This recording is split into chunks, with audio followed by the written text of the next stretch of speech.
Maybe you're not afraid of spiders. Maybe not of public speaking either. But what about opening your email after a long weekend? Fear doesn't always show up as something dramatic. Often it hides in ordinary moments when you simply don't know what's coming. And here's what you'll gain by watching: a clearer way to make decisions without being ruled by anxiety, and less regret about the choices you leave behind. Many contemporary psychologists argue that intolerance of uncertainty, the fear of the unknown, is the thread running through nearly every worry we carry. What's curious is that this response often overfires in situations that pose no real danger.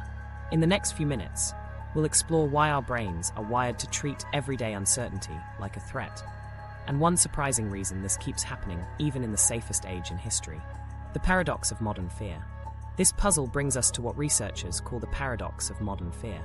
By nearly every measure, human beings live longer, healthier, and safer than at any other point in history. Infant survival rates have climbed. Many diseases that once claimed entire towns are now treatable or preventable. Violent crime has dropped in much of the world, and technology shields us from accidents that were once common. And yet, something doesn't add up. Surveys and clinical data in recent years consistently show rising rates of stress and anxiety across age groups. Leaders and psychologists increasingly point to uncertainty as the root of this unease, warning that it shapes not only our individual well-being, but also how societies respond to challenges. Here's the reason psychologists think so many of us feel this way: intolerance of uncertainty, a single cognitive tendency that magnifies unknowns far beyond their actual danger. Consider the contrast. Modern medicine now offers treatments that once seemed unimaginable, from precision surgeries to genetic therapies. Cars are equipped with sensors that help prevent collisions. Air travel, despite requiring layers of engineering and coordination, has become overwhelmingly routine. On paper, threats have diminished, but the human nervous system doesn't weigh percentages. It reacts to possibilities. A delay in an email response or a change in economic forecasts can trigger the same stress reactions that earlier humans reserved for immediate danger.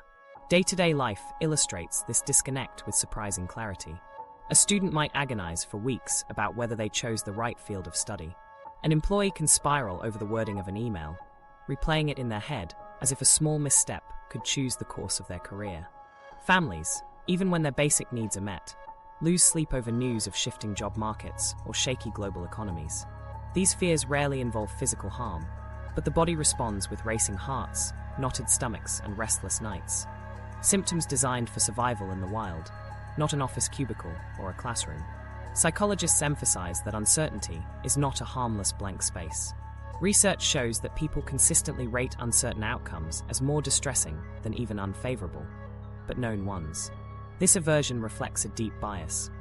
The brain treats unknowns as more threatening than certainties, even when those certainties are bad.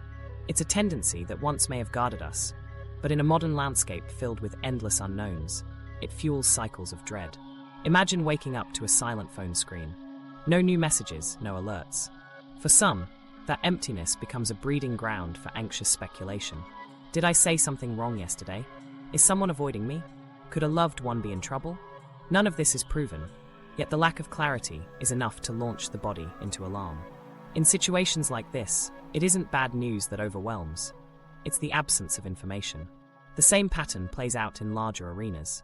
Worldwide data in 2025 continues to show that stress and anxiety rise, even where violence and poverty decline. Emerging reports even suggest that uncertainty in global markets, politics, and technology intensifies this reaction further. The World Economic Forum recently found that most business leaders anticipate delayed decisions and lowered confidence precisely because uncertainty dominates the global environment. In short, the very instability of not knowing is exerting pressure at every level of life, from personal worries to entire economies. But the brain's vigilance against the unknown isn't a mistake. It is a system inherited from a much older world. For early human communities, treating uncertainty with suspicion often meant survival. If a rustling in the dark could mean predator or wind, it was safer to assume danger and act defensively. Those who paused or dismissed uncertain signs risked their lives. That evolutionary pressure carved deep pathways into human psychology, making caution toward uncertainty a default stance.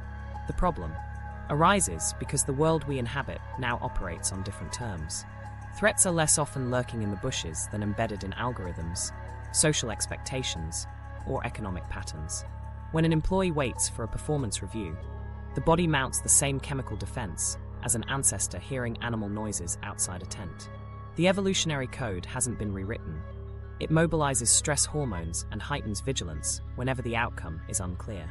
This wiring explains why fear feels so indiscriminate in the modern world. Speaking in public, waiting for medical results, scrolling without a reply to a message, each poses little physical risk, yet each taps that same old alarm system. Our neural circuits interpret ambiguity as preparation for calamity, even in environments where the real threat may simply be embarrassment or rejection. A striking example is how many people dread medical checkups. The test itself is routine and often brief, but the wait beforehand can be filled with days of unease. The distress comes not from pain or physical risk, but from imagining what might be uncovered. The gap in knowledge is harder to sit with than the eventual result. The same mechanism drives students to avoid opening grade reports, or professionals to delay reading a supervisor's feedback. In both cases, postponing the unknown feels protective, even though it heightens anxiety. The persistence of this pattern across different parts of modern life underscores the paradox in sharp terms. Societies have structured entire systems to reduce danger, laws that lower crime, industries that increase health, technology that prevents accidents. Yet the nervous system is still primed for predators. Instead of resting in safety, it scans emails, headlines, and phone notifications as if survival depends on immediate answers. For psychologists, this isn't a mystery without explanation. Studies suggest that people with higher intolerance of uncertainty are more prone to worry, and even certain disorders, while those who learn to accept ambiguity show improved mental health. One model, known as ARTU, proposes that how individuals feel about uncertainty depends not just on the situation, but on past experiences and expectations. This helps explain why some people can shrug off uncertainty, while others crack under its weight. The emotional calculus is shaped over time. We can see this paradox even in moments that seem trivial. Social media silence, a highway traffic jam where the cause isn't clear, or a long pause during a meeting, all become miniature laboratories of uncertainty. The brain leaps ahead, filling the unknown gaps with threatening possibilities. A delay might mean rejection. A look might mean disapproval. A silence could mean catastrophe. Very often, it means nothing. Still, the alarm system doesn't distinguish which unknowns deserve fear. So the paradox of modern fear rests here. Remarkable safety paired with relentless unease. Our world has never offered more stability, yet our inner wiring interprets uncertainty as a predator waiting just outside the edges of vision. As a result, the modern mind often feels both secure and under siege at once. To understand how this paradox took shape, we need to look backward, to an age when uncertainty really did mean survival. Our response to the unknown was forged long before cities, vaccines, or online messages existed, and the system that once kept us alive continues its old routine in places we least expect. Evolution's dangerous gift. Picture this: a small group of humans gathered around a fire thousands of years ago. The night is still, broken only by the crackle of burning wood. Suddenly, a rustling comes from the darkness beyond the trees. Was it just the wind shifting leaves, or something more dangerous? A predator waiting, a snake moving close? The answer is uncertain, but the risk is high. For early humans, survival often hinged on how they handled moments like this. Choosing caution might cost a night's rest, but carelessness could cost their lives. Over time, that instinct to treat uncertainty as danger became embedded in the human brain. This enduring inheritance is what you might call evolution's dangerous gift. Evolutionary psychology explains why reactions to the unknown still weigh so heavily on us. In unstable and hostile environments, ignoring uncertainty could be fatal. Hearing a sound and dismissing it as harmless carried the risk of being attacked, while reacting defensively, gripping a weapon, preparing to flee, reduced that risk. This constant readiness is what psychologists describe as hypervigilance. The brain treats what it cannot predict as a possible threat until proven otherwise. Far from irrational, this strategy improved survival odds for generations. At the core of this system is the amygdala, a small structure deep in the brain that acts as an alarm switch. Once activated, it sets off stress responses.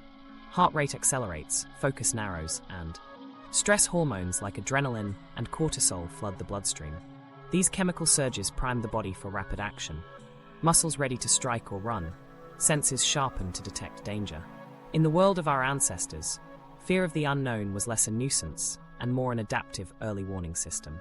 It was a biological safeguard, keeping them alert to predators, rivals, disease, and natural hazards. But these tightly tuned circuits persisted even as humans left the wild and built more stable communities. Evolution moves slowly, adjusting only over long stretches of time. That means the same wiring that once protected us from life or death dangers still fires today, even when the uncertainty is as ordinary as waiting for an unanswered message. Put simply, our danger detection systems evolved in environments where the unknown truly did mean life or death. Because evolution lags behind social change, those defenses still run, often at the wrong times. This mismatch creates a strange tension in modern life. Sitting in a meeting, awaiting a performance review, your body reacts as though a predator is circling nearby. Heart rate jumps, palms sweat, and thoughts race. The actual risk is minimal, yet the circuitry doesn't easily separate a performance evaluation from rustling leaves in the dark. Both keep the amygdala active, driving the same fight-or-flight cascade as if survival were at stake. Your body reacts like your ancestors did, even when the threat is simply an unopened email. Daily experiences often show how forcefully this survival mechanism still grips us. A partner's delayed response to a message, a boss's unfinished sentence, or a doctor's reminder to schedule a test, all spark the same chain of physiological responses. Muscles stiffen, cortisol levels rise, and the mind leaps to catastrophic interpretations. The unknown could mean nothing, but the body prefers to assume otherwise. The result is a persistent undertow of unease that shapes how people work, communicate, and make choices. Cortisol, the hormone most linked with stress, illustrates the double-edged nature of this inheritance. In true emergencies, a spike of cortisol mobilized energy and sharpened awareness, helping early humans survive predators or conflict.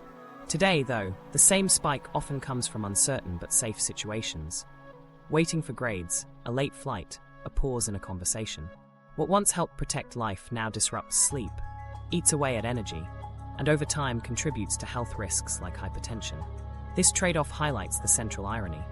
The same biological tools that once ensured survival now weigh heavily against well-being.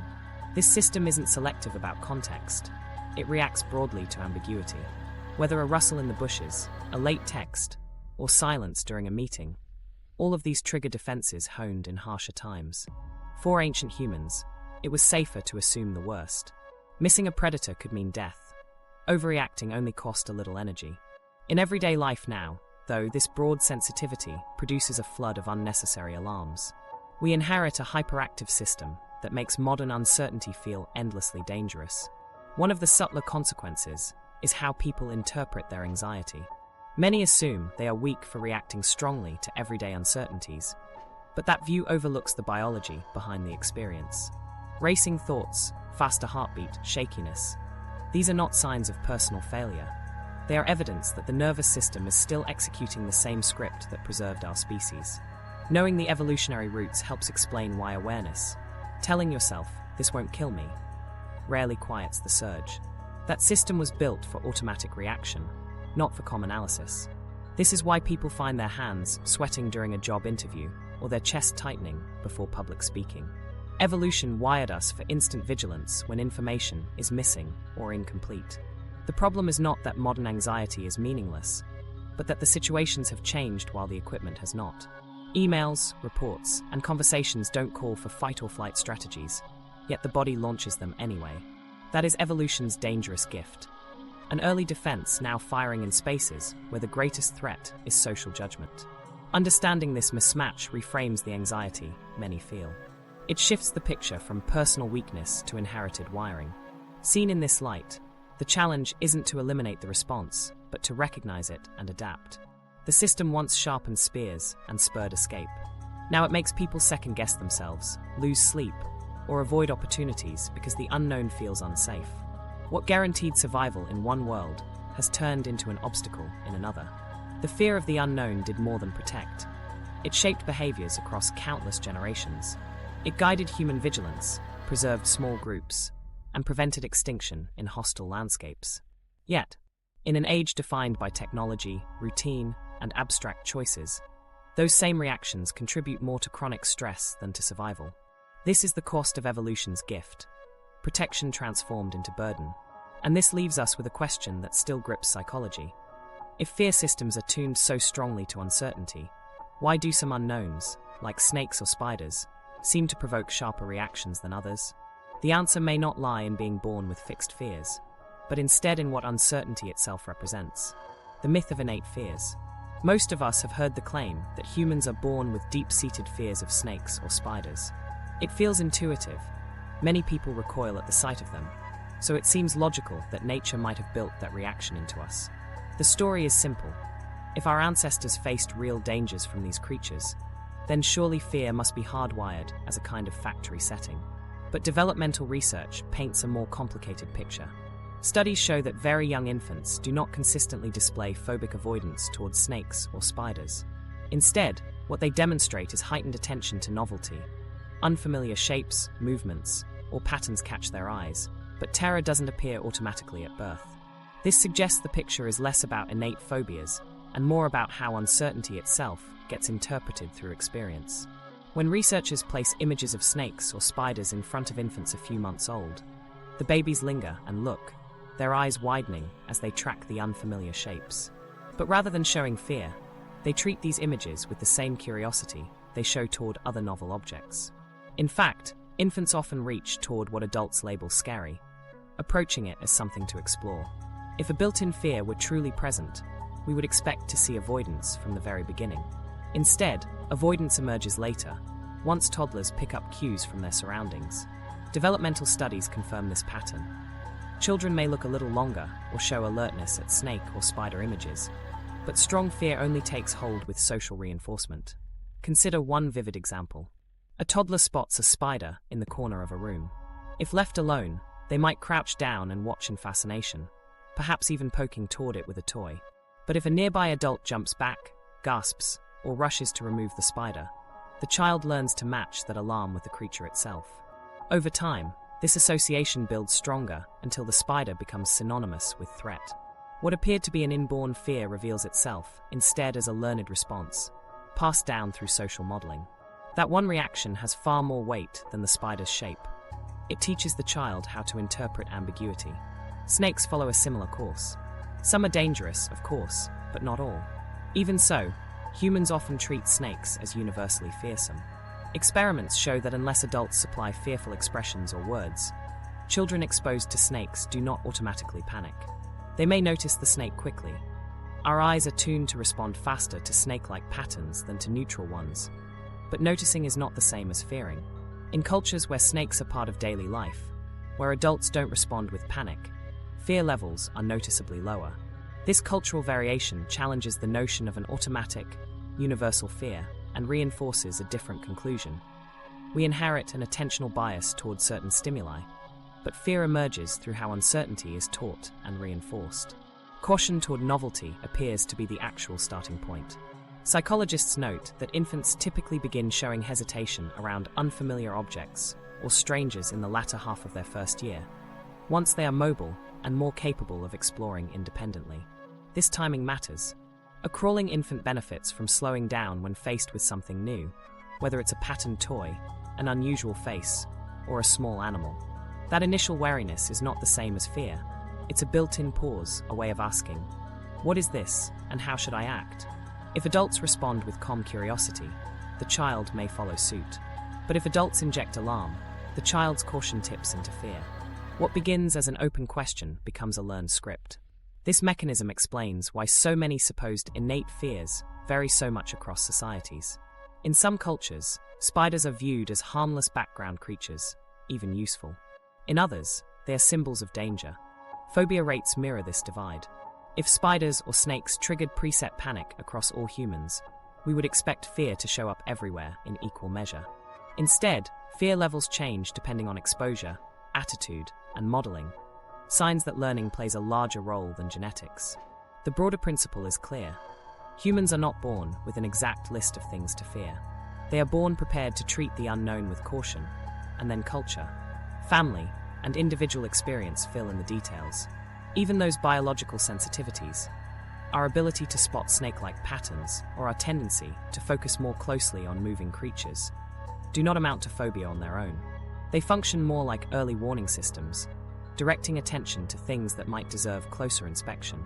Fear develops only when that attention collides with context and uncertainty. In evolutionary terms, it made sense to notice snakes more quickly, since some were lethal. But the fear itself is not the built-in part. Fear grows when novelty pairs with ambiguous outcomes and is reinforced socially. This realignment of perspective matters for how we understand phobias more generally. People often say, "I've always been afraid of heights," or "I've always hated the dark." But when you strip away the specifics, the root is usually uncertainty. Heights carry the unknown possibility of a fall. The dark hides what might be out of view. Even horror movies capitalize on this. The jump scare works once, but after repeated viewings, the unknown is gone and the fear loses its edge. Psychologists argue this reality supports the idea that what's universal isn't an inborn fear of particular objects, but a broad sensitivity to not knowing outcomes. There's also a practical takeaway here. If many fears are conditioned through encounters with uncertainty, they can also be reshaped. Because fear is learned, you can deliberately reframe uncertain encounters as opportunities to build new responses. A calm pause or small act of curiosity in the face of something unfamiliar can slowly change the story your brain tells. This line of thinking prepares us for strategies like exposure practice and reframing, which rely on teaching the brain new expectations when dealing with novelty. At its core, the so-called myth of innate fears shifts our understanding of what it means to be scared. Spiders, snakes, darkness, and unfamiliar heights. Each is less about a pre-coded terror than about what uncertainty stirs in us. That recognition helps explain why fears differ in intensity, timing, and cultural shape. And seeing fear as learned rather than locked in is freeing. It opens a path for change, not by denying the nervous system's role, but by updating how it interprets the unknown. And this brings us to another puzzle. If humans are not born fearing specific creatures, why do our minds seem so quick to paint the future in dark colors when faced with everyday uncertainty? Why do unanswered texts, delayed emails, or long silences turn into worst-case scenarios in our heads? To understand that, we have to look not at what frightens us in the world, but at how imagination itself becomes a tool for anticipating threats. Why we imagine worst-case scenarios. You're lying in bed, screen glowing in the dark. Hours ago you sent a message, and still no reply. The reasonable thought is that the person fell asleep. But within moments, another possibility starts nibbling at the edges. Maybe they're annoyed. Another turn of thought, and you're questioning everything you said. Before long, the mind spirals toward catastrophe. Something terrible must have happened, or the friendship is quietly falling apart. By the time you put the phone down, the imagined story feels sharper and more convincing than the silence that started it. What you just experienced is the brain's bias toward worst-case scenarios. This bias isn't random. When the situation is uncertain, part of the brain called the amygdala jumps into action. Its job is to keep you alert to anything that might be threatening, and when faced with ambiguity, it leans heavily toward darker possibilities. Instead of "they're just busy," it plays "they're angry" on repeat. Instead of "that noise was nothing," it imagines an intruder. Psychological models of anxiety describe it this way. When there's too little information, the brain treats the gap itself as aversive and reacts, as though the unknown is dangerous until it's proven otherwise. That reaction worked well in ancestral environments, but it leaves us suffering in a world where many modern unknowns are safe. Think of a common workplace scenario. You send your boss a draft of your project and hear nothing for the rest of the day. Objectively, silence could mean dozens of things. They're trapped in back-to-back meetings, they're waiting to review it, or they didn't see it yet. But the amygdala has little patience for benign explanations. The silence tilts darker. Maybe they hated it. Maybe you've messed up your reputation. Maybe conflict is now inevitable. Hours later, the body is tense and adrenaline is flowing, even though no feedback has actually arrived. The imagination has carried you through entire rehearsals of disaster, even though the most likely explanation is nothing dangerous at all. Health concerns show the same pattern.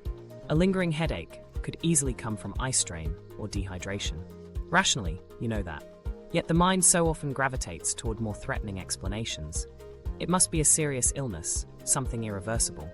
Once that image flashes, it strengthens the fear, calling up physical stress responses that make it even harder to dismiss. The brain's defensive radar is faster than calm reasoning, loading worst-case outcomes before you have time to settle on ordinary ones. Why does this happen so consistently? From an evolutionary perspective, a bias toward worst-case forecasting improved survival. If something rustled in the forest, assuming it was harmless could end your life. Assuming it was dangerous, even if that guess was wrong most of the time, only cost an energy spike. Repeated across thousands of years, that bias toward dark predictions became baked into human psychology. Survival favored those who prepared for danger, even imaginary danger. In today's environment, though, the same system misfires inside offices, classrooms, and social interactions, where missing a reply doesn't mean risk to life. The mechanism stayed the same while the conditions changed. Psychologists often call this trait intolerance of uncertainty. Some people can let unknowns linger without too much discomfort, while others feel driven to chase clarity at all costs. Those who find ambiguity unbearable are more likely to jump into premature decisions, just for the relief of knowing. The problem is that these quick escapes often come with regret. Accepting the first unsatisfying job offer, repeatedly checking a phone, or pouring a drink to numb the anxiety. These choices soothe for a moment and reinforce the cycle, but they don't resolve the underlying bias. Over time, intolerance of uncertainty feeds deeper patterns of worry, indecision, and avoidance. The body pays for these loops as well. Worst-case thinking floods the nervous system with stress responses, as if predators are nearby.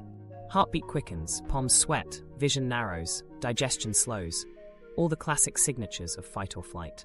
When this cycle repeats daily, it wears down immunity, disrupts sleep, and fuels longer-term health issues like hypertension and chronic fatigue. To the nervous system, uncertainty itself has become the predator. It makes no distinction between a life-threatening threat and the discomfort of silence in a message thread. These patterns play out even in trivial choices. Think about scrolling through endless titles on a streaming service. Rationally, the stakes are tiny. Maybe you waste 2 hours on a movie you don't like. But many people still find the decision strangely heavy, paralyzed by the thought that the wrong choice means loss. That overinflated sense of risk comes directly from the same bias that once measured survival in the wild. The system assumes hidden stakes where there usually are none. Decision fatigue is the modern footprint of ancient vigilance.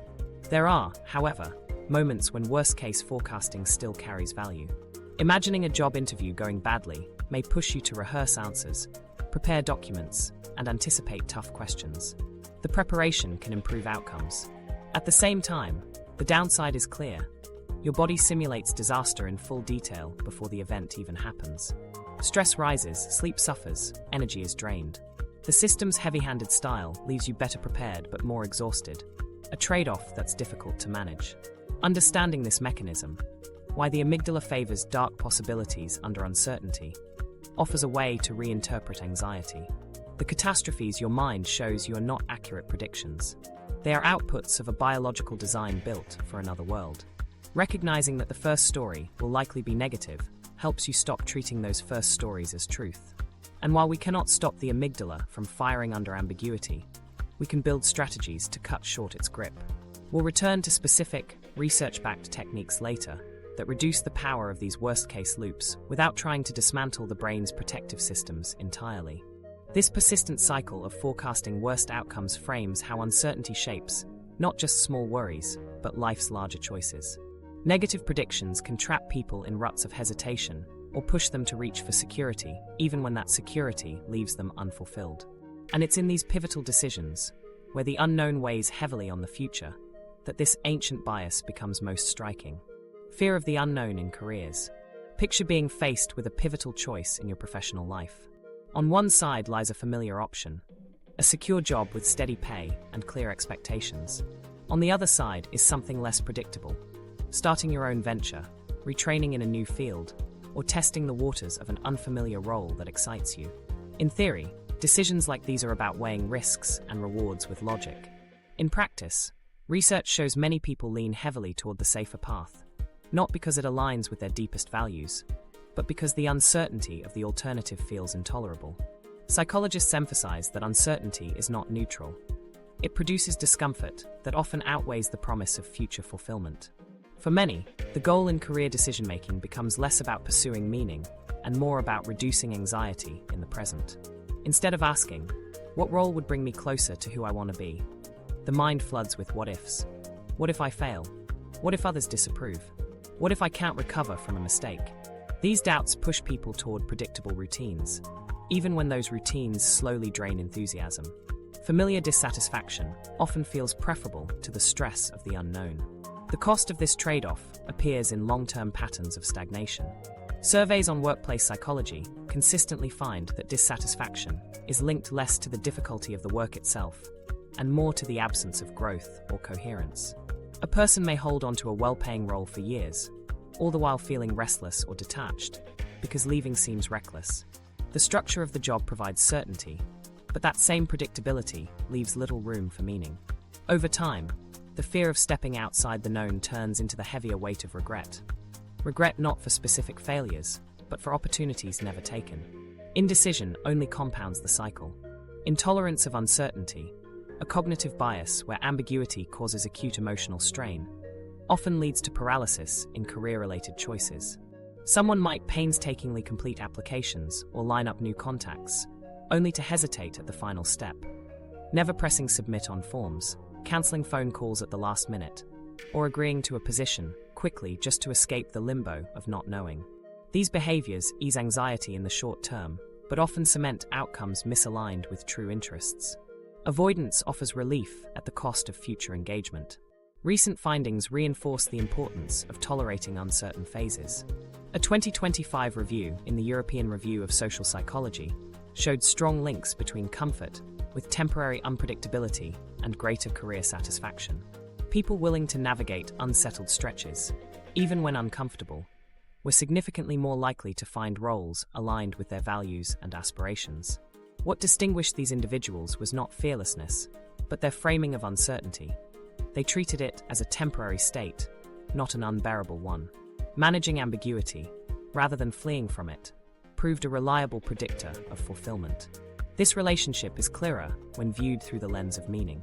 Research on life coherence suggests that perceiving a sense of order and purpose reduces the distress triggered by unknowns. People who feel their careers make sense within a broader life story experience less disruption when outcomes remain unclear. In contrast, when work feels disconnected from meaning, uncertainty grows sharper and harder to endure. Here, fears are not just about money or failure, but about life direction itself. A career seen as purposeful provides a buffer. Ambiguity diminishes when the overall path feels coherent. The trade-offs become visible in ordinary choices. Someone might pass on a promising opportunity because the transition would involve 6 months of lower pay. For another person, tolerating that temporary instability feels worthwhile, given the chance to pursue meaningful work. The difference lies less in resources and more in thresholds of uncertainty tolerance. Those with lower tolerance often seize on quick resolutions, even if unsatisfying. Those with higher tolerance absorb temporary ambiguity, and data suggests they are more likely to achieve rewarding outcomes over time. It is important to emphasize that tolerating uncertainty does not require reckless leaps. In fact, practical strategies often involve incremental steps. Instead of immediately abandoning a stable job, individuals can experiment through side projects, informational interviews, or skill training outside work hours. These small experiments keep risk manageable while still providing exposure to the unknown. By engaging with uncertainty gradually, people acquire evidence of their ability to adapt, proof that the unknown is not inherently catastrophic. Research suggests this kind of exposure softens the nervous system's alarm response and builds confidence in navigating transitions. For instance, rather than an elaborate anecdote of midlife career regret, consider a simpler behavioral vignette. A professional curious about design work schedules 2 short calls with designers and completes a weekend project to test the fit. The uncertainty is still real. Perhaps they'll confirm it isn't for them. But instead of being paralyzed by unanswered questions, they give themselves a structured way to explore. This mirrors behavior experiment strategies, often used in therapy to reduce anxiety. A small step breaks down what seems overwhelming and generates clarity where speculation alone cannot. Here is something concrete you can try. Pick 1 week to run your own career micro-experiment. Schedule 2 brief informational calls, or dedicate a few hours to a mini project in a field you've wondered about. At the end of the week, rate how anxious you felt before starting versus how much clarity you gained afterward.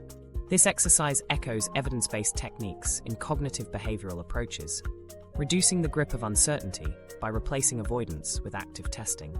Cultural environments also shape how uncertainty feels in career decisions. In places where job mobility is normalized, risk carries less stigma. Shifting roles or industries is seen as a developmental step, not a failure. This context lowers the emotional cost of trying something new. In cultures or families that prize stability, deviation from a safe track is often framed as recklessness, amplifying the perceived danger of unknowns. These signals reinforce or ease the discomfort, but the underlying mechanism remains the same. The brain treats not knowing as threatening. That social layer is especially influential. Many people describe loved ones urging them to play it safe, framing career change as irresponsible. Parents discourage leaving steady jobs. Friends advise against risky moves. These reinforcements magnify the aversiveness of uncertainty and keep people anchored in safe but stagnant roles.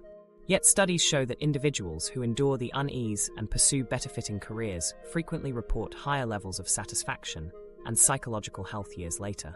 The willingness to carry uncertainty, rather than avoid it, acts as a bridge to long-term coherence in work and life. It is worth softening the conclusion here. Tolerating unknowns does not guarantee a flourishing career, but research shows it significantly increases the odds of satisfaction. Not every leap pays off, yet staying rigidly within the safe zone often produces its own long-term costs. The important distinction is between treating uncertainty as a reason to flee or treating it as a temporary state you can learn to handle. Careers do not become rewarding through certainty alone. They grow more meaningful when individuals navigate unfamiliar phases rather than allowing fear to close the door. And this same pattern extends well beyond the workplace. The nervous system's aversion to not knowing shapes how people make choices in personal life just as strongly as in professional settings.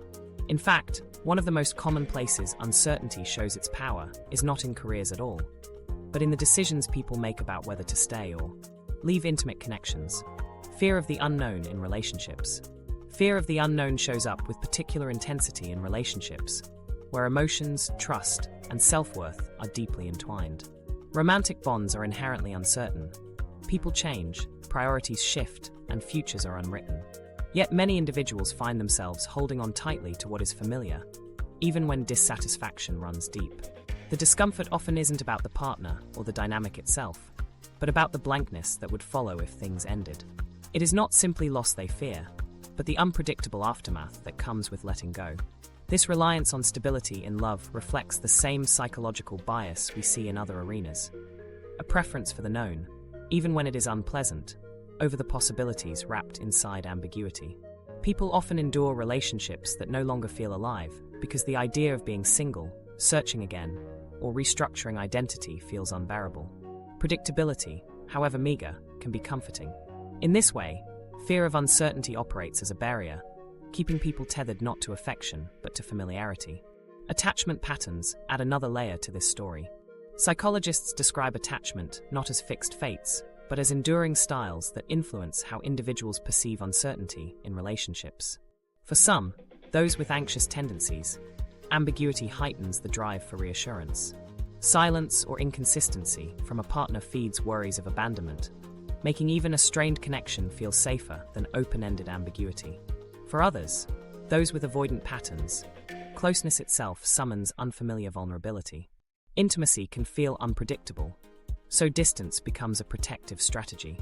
Both styles point to the same root. Uncertainty feels burdensome, and people either chase closeness frantically or retreat from it altogether.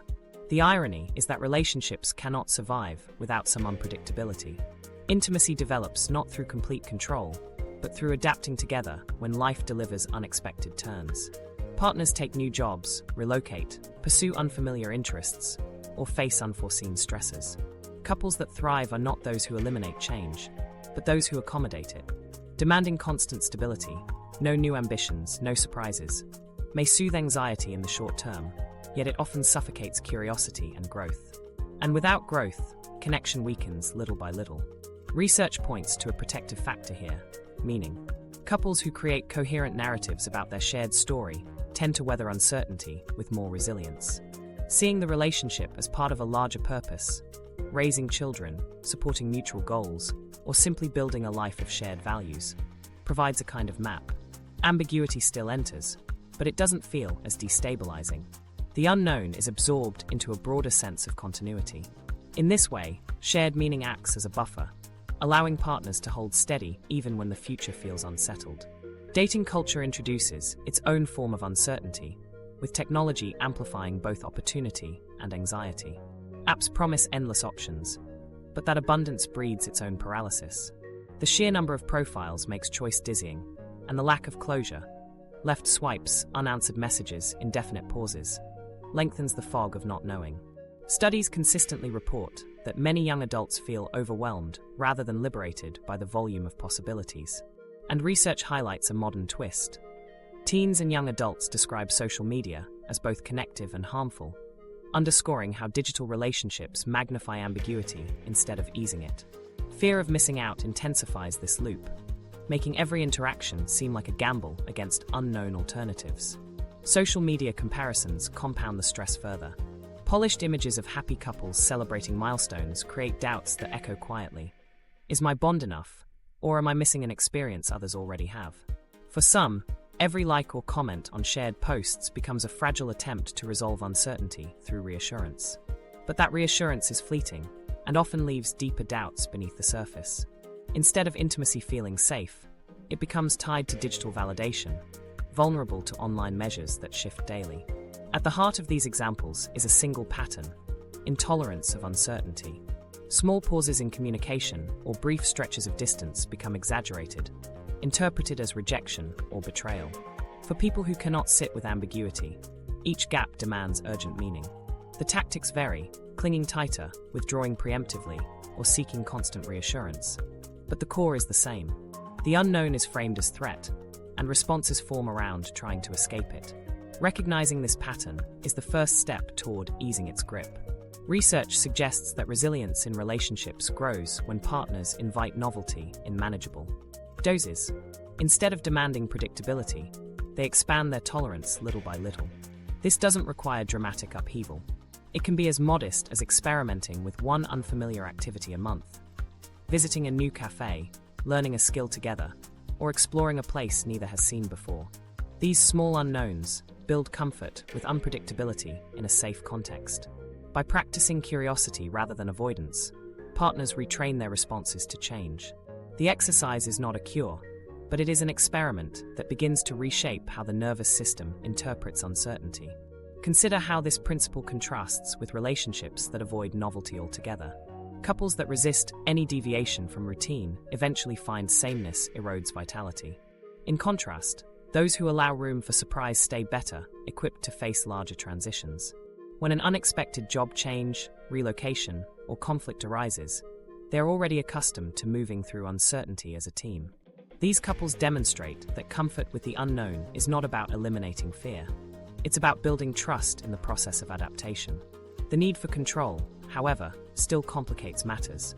High anxiety often translates into micromanaging a relationship, with one partner tracking schedules, demanding constant updates, or resisting change.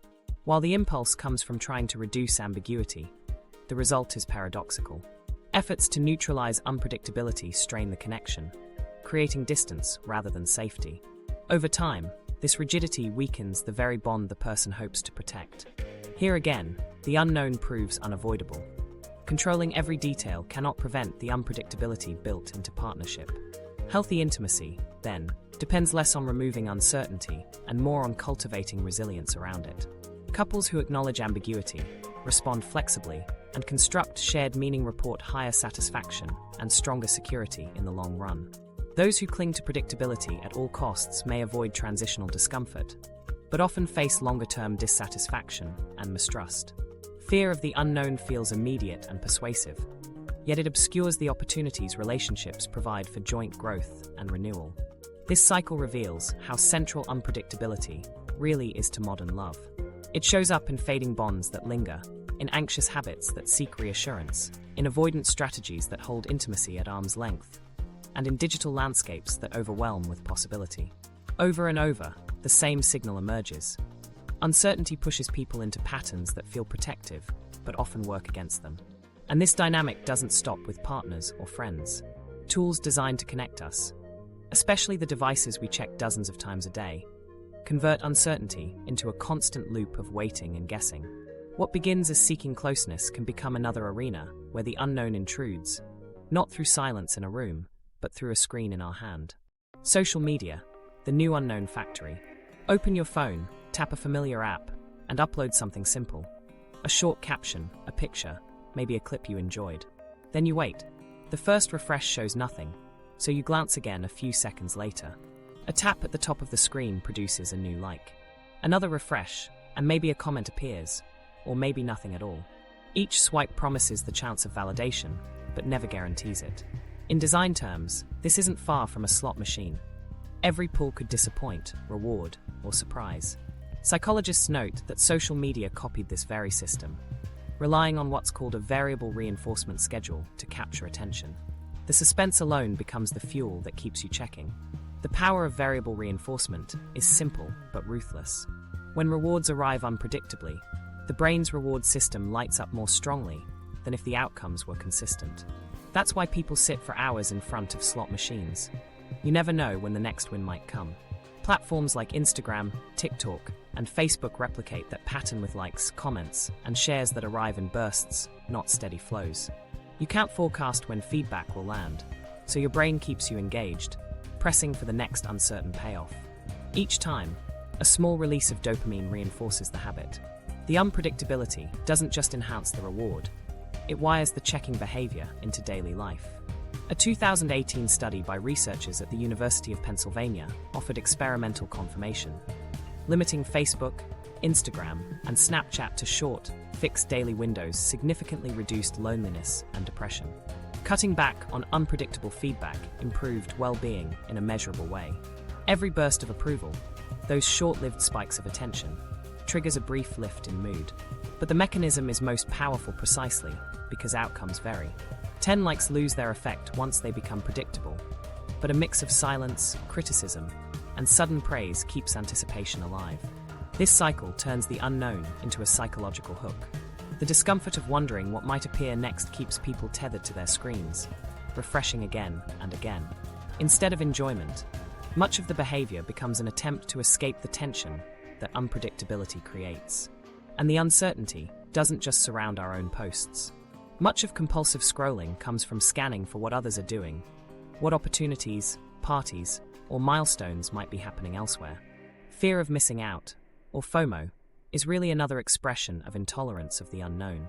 By presenting curated fragments of lives, platforms enlarge the space of questions you can't answer. Who else is gathered without me? What successes have I not seen? The loop isn't fueled by jealousy alone, but by the mental itch of incomplete information. Not knowing compels people to keep scrolling, searching for reassurance that nothing crucial has been missed. The mental health consequences stretch far past inconvenience. In 2018, heavy users of Instagram, Facebook, and Snapchat reported higher rates of loneliness despite the app's promise of connectivity. Instead of easing isolation, curated comparison amplified it. Seeing only highlights of peers' lives made daily routines feel insufficient. Add the rollercoaster of responses to personal posts, and the system compounds unease. Rather than solving fears of being left out, platforms sustain them by design, feeding on the very uncertainty people hope to resolve. Newer surveys track how these effects grow year by year. A 2024 Pew Research Center study reported that nearly half of teenagers, 45%, admitted they spend too much time on social media. By 2025, concerns were climbing higher as reports of disrupted sleep, slipping academic focus, and increased anxiety spread across age groups. Many teens also recognize the negative effects collectively, even while struggling to see them in their own habits. That gap reflects how sticky the cycle becomes. Awareness doesn't easily translate to behavior change when uncertainty has been turned into a habit-forming commodity. Some groups face sharper effects than others. Teen girls are consistently more likely than boys to report harm, with about a quarter saying social media damages their confidence and mental health, compared to 14% of boys. Constant exposure to unrealistic portrayals of beauty and lifestyle, combined with erratic feedback on their own posts, magnifies social pressure during years when identity is still forming. The same reinforcement design that drives engagement intensifies vulnerability, mixing affirmation with criticism in unpredictable ratios that are especially painful when self-image is still fragile. Even short exchanges magnify this sensitivity. A 2025 experimental study showed that negative comments reliably increased anxiety and unpleasant mood more than positive comments improved them. Criticism carried more weight than praise, tilting the emotional balance toward distress. Younger participants were most vulnerable, reporting sharper drops in mood and heightened anxiety compared to older adults. While the feedback loop can affect any age, those still establishing their identities bear the brunt, showing how unpredictability in social interactions sharpens anxiety when the sense of self is still under construction. The cycle grows self-perpetuating. People post in search of reassurance, yet the system delivers that reassurance inconsistently, sometimes soft, sometimes absent, sometimes harsh. The not knowing prompts further checking, turning casual engagement into compulsive behavior. Platforms cloak this in the appearance of connection, but the mechanics resemble gambling more than conversation. Entertainment becomes the lure, while uncertainty does the real work. It keeps brains locked into a rhythm of question and response with no end point. So how can the cycle be disrupted? Awareness provides the first lever. Noticing that uncertainty is embedded by design, not a reflection of your worth, changes the meaning of silence or inconsistent reactions. Rather than interpreting a pause as rejection, it can be understood as part of an engineered system optimized for ambiguity. Framing it this way shifts the weight away from personal judgment, loosening its grip. Behaviorally, practical boundaries help too. Turning off non-essential notifications reduces the stream of unpredictable prompts during the day. Scheduling fixed times for social checking places limits on when uncertainty can intrude rather than allowing it to arrive constantly. Experimental evidence shows these boundaries matter. The Penn study already proved that reducing time spent on Instagram, Snapchat, and Facebook improved mood and lessened loneliness. Newer findings mirror this. Even modest reductions in daily use leave people reporting more rest, lower anxiety, and higher focus. It isn't social contact itself that harms well-being. It's the constant uncertainty around when and how feedback will arrive. One exercise you might try yourself is a 7-day mood check. For 1 week, limit use of each platform to 10 minutes daily. Keep a simple log rating your anxiety or mood before and after the week. Research suggests that structured self-monitoring like this curbs compulsive use and gives back a sense of control. The purpose isn't to abandon social ties, but to reclaim attention from systems that profit by keeping it unsettled. The broader picture is sobering. Social media, built to connect, has evolved into what can fairly be called a factory for uncertainty. Every swipe manufactures suspense. Every refresh resets the question of how you're valued. Every comment, whether praise or criticism, lands unpredictably. These platforms turn moments of not knowing into leverage against your attention, monetizing the tension you feel in waiting. By naming the design, people gain the first tool for stepping outside of it. Uncertainty stops feeling like a personal failing and starts to look like the product of engineered reinforcement. And if the weight of social media uncertainty feels heavy, it may be because it reflects a larger theme rippling across society. Many of today's technologies aren't simply tools of convenience. They inject unpredictability into daily life itself.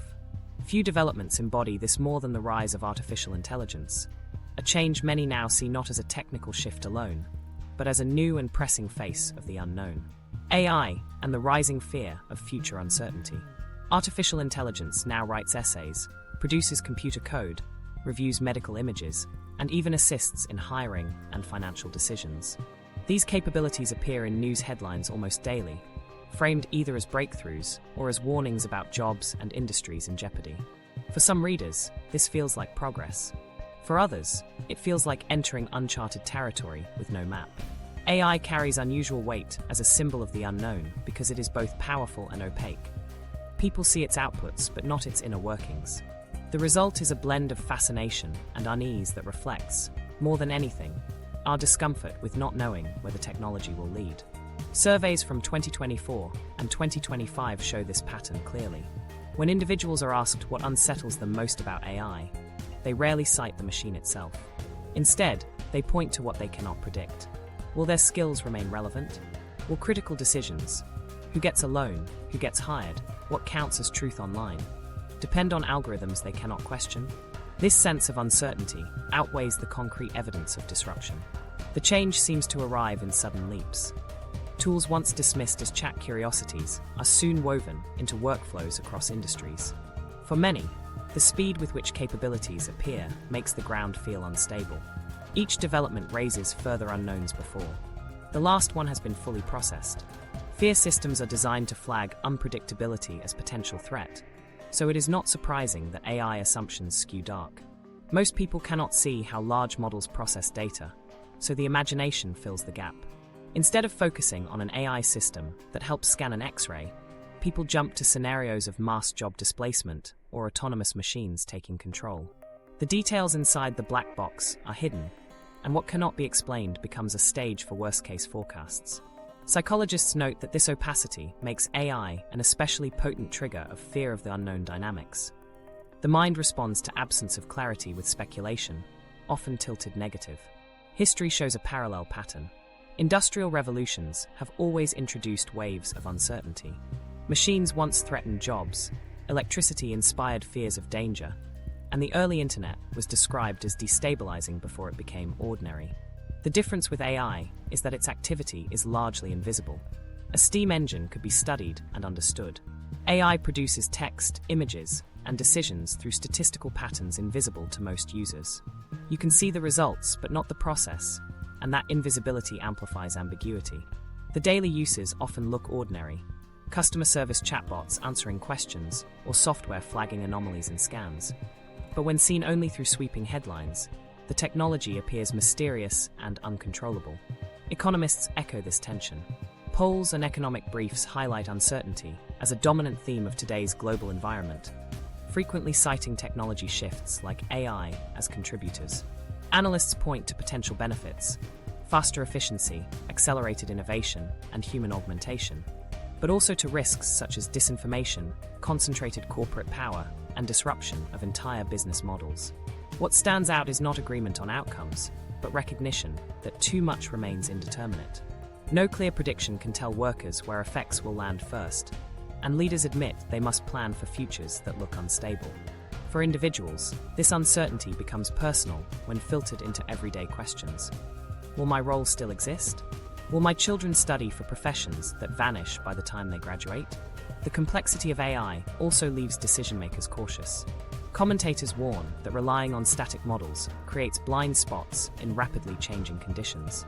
Instead of clarity, leaders often describe paralysis. The sheer volume of unknowns makes every choice feel incomplete. This hesitation trickles downward, communicated through delayed policy shifts, vague guidance at workplaces, and inconsistent narratives in the media. Ordinary people translate that uncertainty into their own worries, interpreting hesitation at the top as confirmation of instability. Measurements of uncertainty reinforce the effect. Indices like the Economic Policy Uncertainty Measure show that when uncertainty rises, businesses delay investment, households reduce spending, and hiring slows. None of these reactions stem from AI code itself, but from difficulty in predicting outcomes. It is not the act of deploying an algorithm that creates immediate disruption.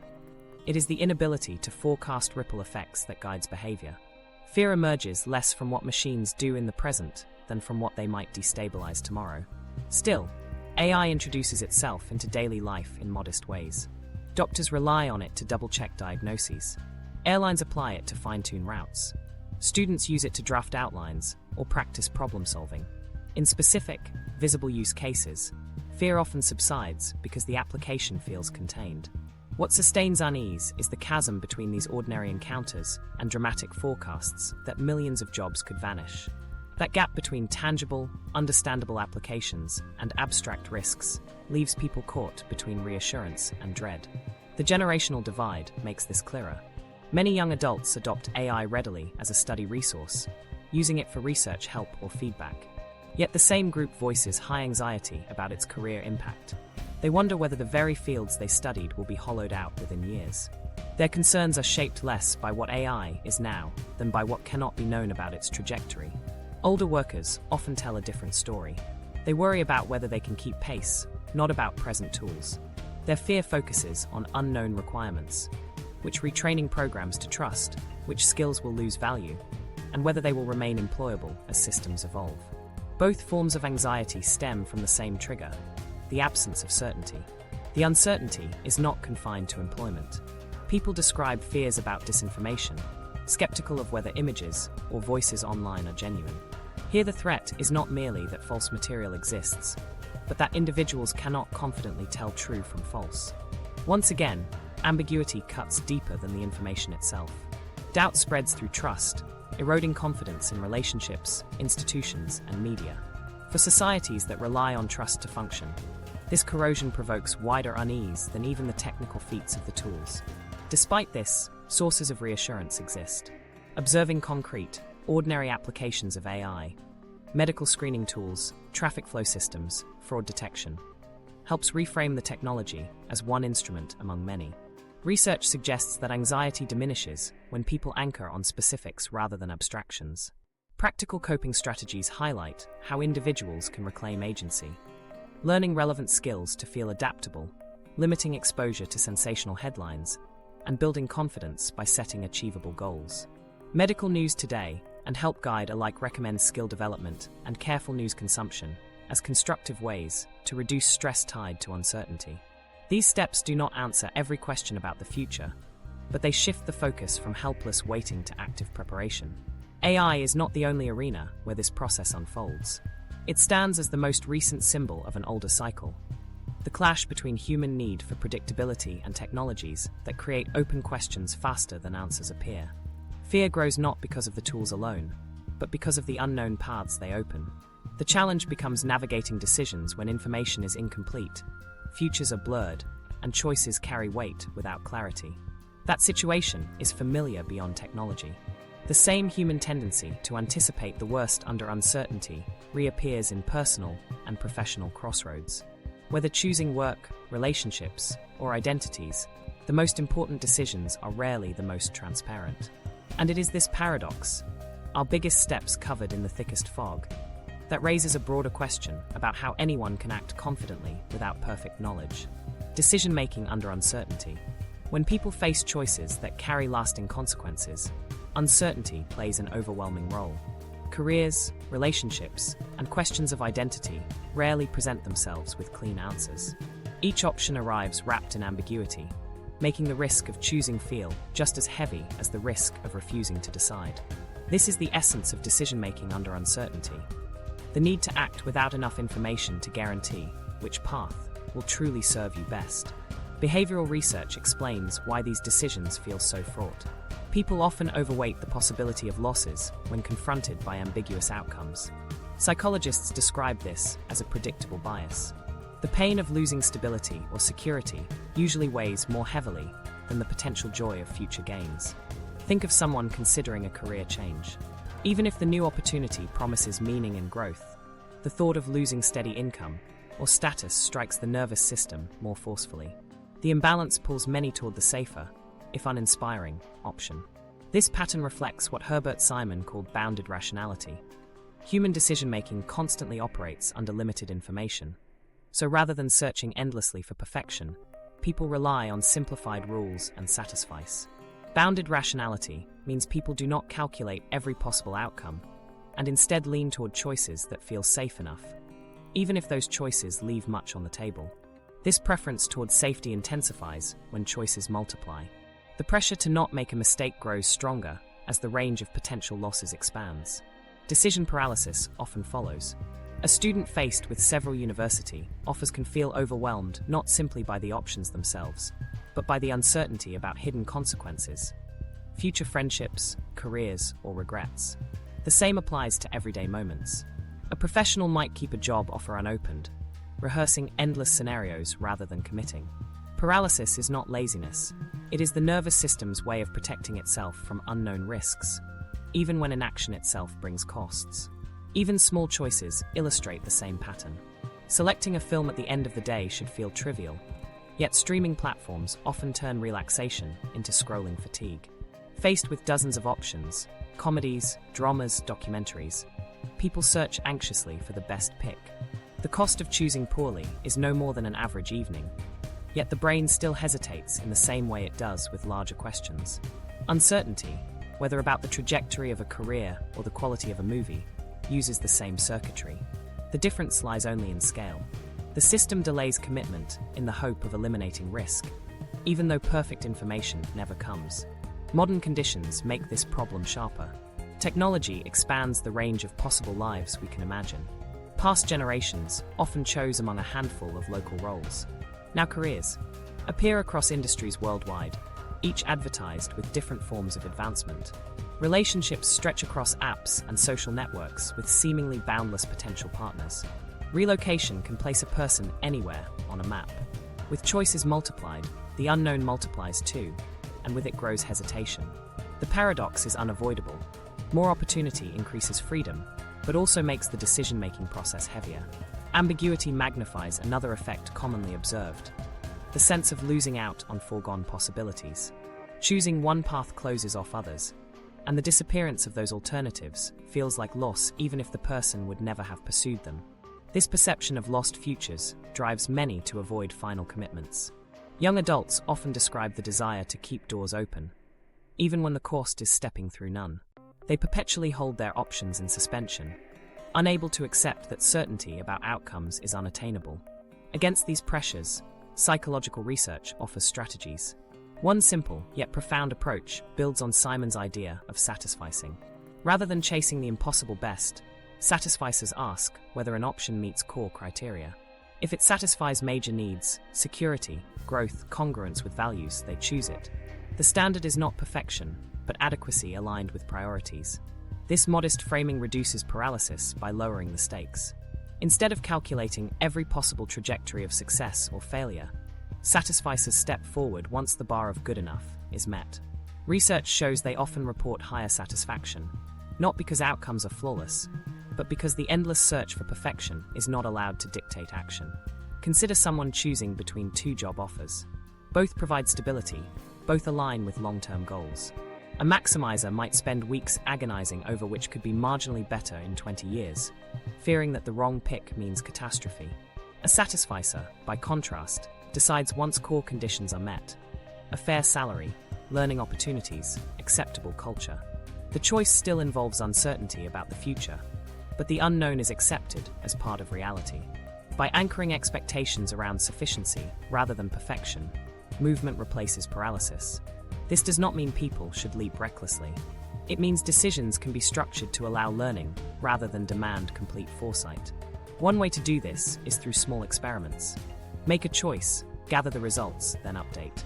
Signing up for a limited course before changing a career, taking short steps in a relationship before long commitments, or testing lifestyle changes for a trial period. All are ways of engaging the unknown without being trapped by it.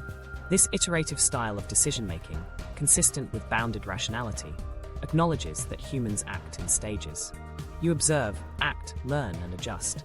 Instead of demanding one flawless decision that carries certainty forever, you build a sequence of approximations that improve over time. The advantage of this iterative approach lies in perspective. By treating decisions as adjustable rather than absolute, the pressure to forecast perfectly diminishes. The brain is less burdened by catastrophic what-ifs, because actions are framed as provisional steps rather than irreversible leaps. This style reflects how organizations often adapt under uncertainty, trying, revising, and gradually converging on resilient practices.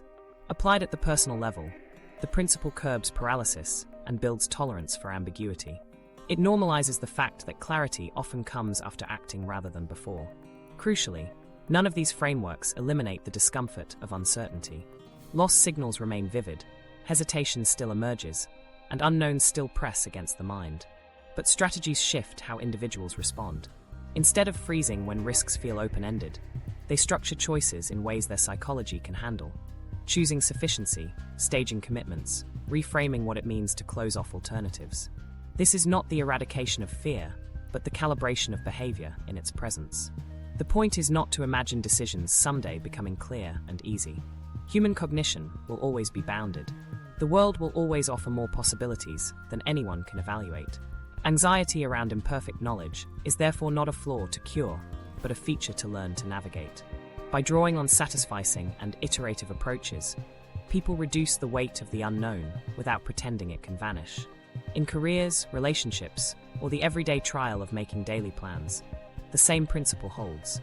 Act within limits, adjust as new signals appear, and allow progress to matter more than perfection.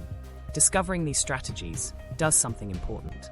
It shifts decisions from experiences of dread to experiments in adaptability. Choices still feel uncertain, but that uncertainty becomes less of a barrier and more of a condition for growth. The nervous system will still react, but action becomes possible anyway. And when people begin to accept that imperfection can coexist with forward motion, they open space to consider not only how decisions unfold, but how fear itself can be managed in the moments between. Evidence-based strategies to tame the shadow. Evidence-based strategies offer a way to loosen the grip of fear without promising perfect control over it. The challenge is not to erase uncertainty, it cannot be erased, but to adopt skills that reduce how strongly it governs thoughts and decisions. Psychologists emphasize that people can change their relationship with ambiguity so that the unknown shifts from being a source of paralysis to something that can be engaged with deliberately. Techniques drawn from clinical research and practical interventions show how these skills can be built and strengthened over time. Cognitive behavioral therapy, or CBT, is among the most studied approaches for fear of uncertainty. At its core, CBT helps people identify catastrophic thinking patterns and replace them with more accurate, balanced alternatives. A common exercise is the thought record, when a worst-case prediction appears. If I don't get a message back, the friendship is over. The person writes it down, evaluates the evidence for and against it, and rephrases it in less alarming terms. Over time, rehearsal weakens the automatic reflex to treat every unknown as danger. CBT also incorporates gradual exposure, a method where people practice stepping into uncertain situations instead of avoiding them. Research shows this is effective in reducing avoidance behaviors central to intolerance of uncertainty. Exposure can be deliberately simple, such as opening a delayed email, rating the anxiety, and noticing that disaster does not follow. These small experiments train the brain to update its expectations and ease the cycle of dread. Mindfulness training provides another strong, evidence-backed practice. Where CBT asks the individual to evaluate thoughts, mindfulness emphasizes observing them without resistance. The instruction is to notice the anxious thought, name it, and allow it to drift rather than chase or suppress it. A person might repeat silently, "There's the thought I'll fail," and then return to the present moment. In doing so, they reduce rumination, the endless mental rehearsal that magnifies anxiety. Acceptance strategies build on this approach. They encourage people to acknowledge that uncertainty is an unchangeable part of life. Acceptance reduces the futile attempt to control every detail and restores energy to areas within reach. Together, mindfulness and acceptance teach non-reactivity. Mindfulness reduces rumination through non-judgmental awareness, and acceptance loosens the compulsion to force answers where none exist. A short example shows their application in practice. Imagine a student who avoids checking grades because the unknown outcome feels unbearable. A CBT-informed step would be opening one grade while writing down the catastrophic thought and examining its accuracy. Simultaneously, mindfulness practice would help the student label the anxious thoughts and shift attention back to their breath as those feelings crest and fall. Over time, the student learns that both the thought patterns and the physical waves of fear move on without catastrophe. By combining exposure, cognitive evaluation, and mindful observation, the student weakens the default alarm that equates delay or ambiguity with failure. Relaxation techniques provide a physical counterpart to these cognitive tools. Fear of the unknown often triggers the body before the mind can intervene. Quickened heartbeat, shallow breathing, tense muscles. Practices such as controlled breathing and progressive muscle relaxation calm these responses before they escalate into panic. Slow inhales and extended exhales activate the parasympathetic nervous system, signaling safety even when ambiguity persists. Relaxation does not erase the fear itself, but it steadies the body so that uncertain situations can be approached with greater clarity. Lifestyle habits further shape the baseline resistance to uncertainty. Research underscores the role of adequate sleep, moderated caffeine and stimulant use, balanced nutrition, and consistent exercise in managing anxiety. A body deprived of rest or overstimulated by caffeine reacts to even minor unknowns as crises. Small adjustments, Nightly phone-free routines to improve sleep, daily movement to regulate stress hormones, act as buffers. These are not cosmetic changes, but foundational supports for the nervous system, making it less vulnerable to spikes of fear. A practical daily tip is establishing fixed sleep times and limiting screens an hour before bed, which not only supports mental resilience, but reduces the nighttime spirals of uncertainty that often grow stronger in fatigue. Social and professional supports extend these strategies beyond the individual.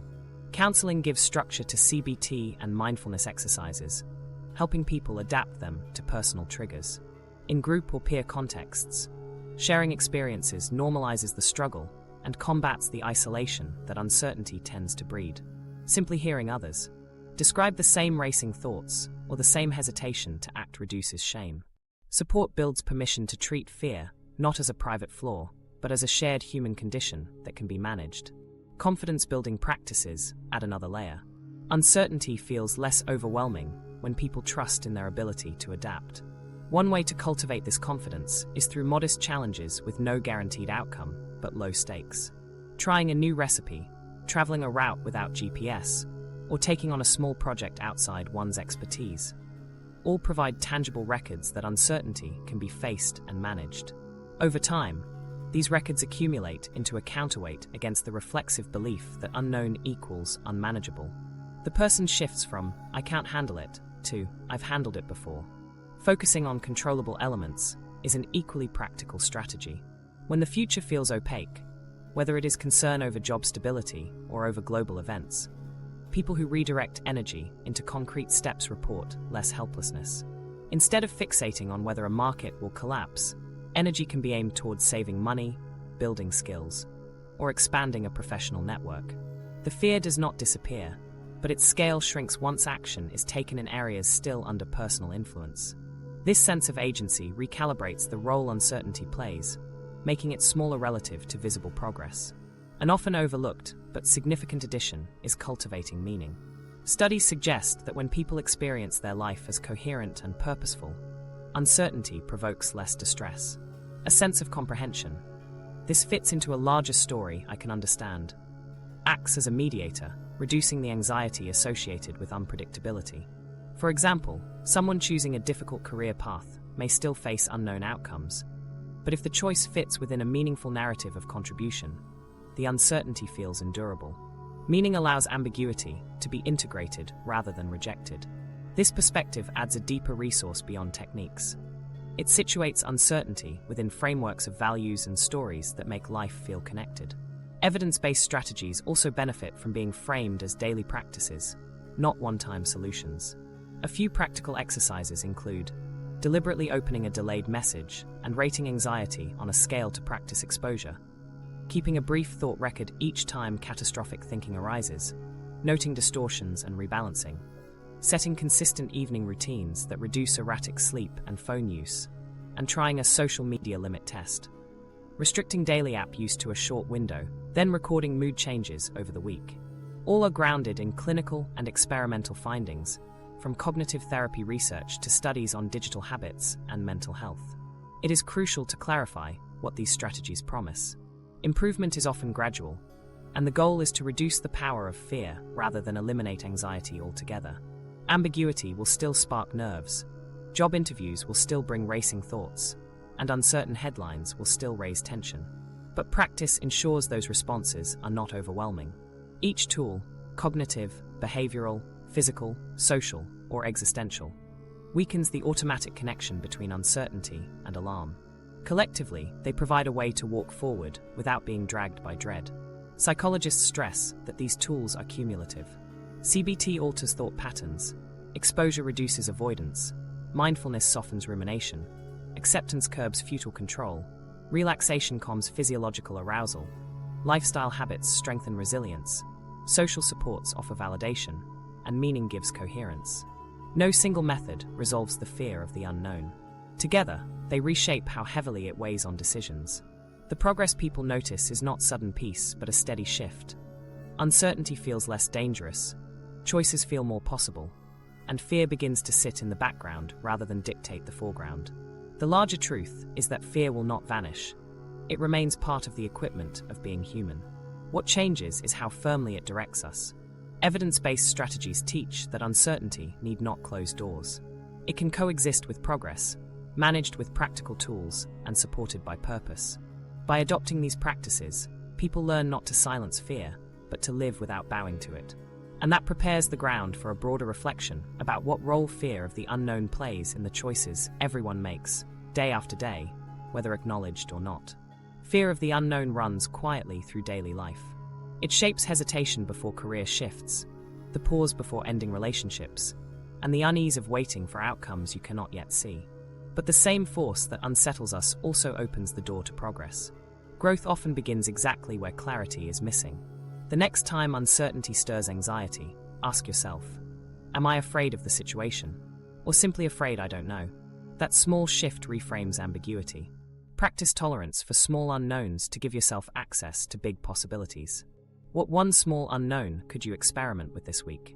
Remember, meaning small deliberate experiments and simple evidence-based practices make the unknown less threatening. Uncertainty won't disappear, but it doesn't have to stand in your way.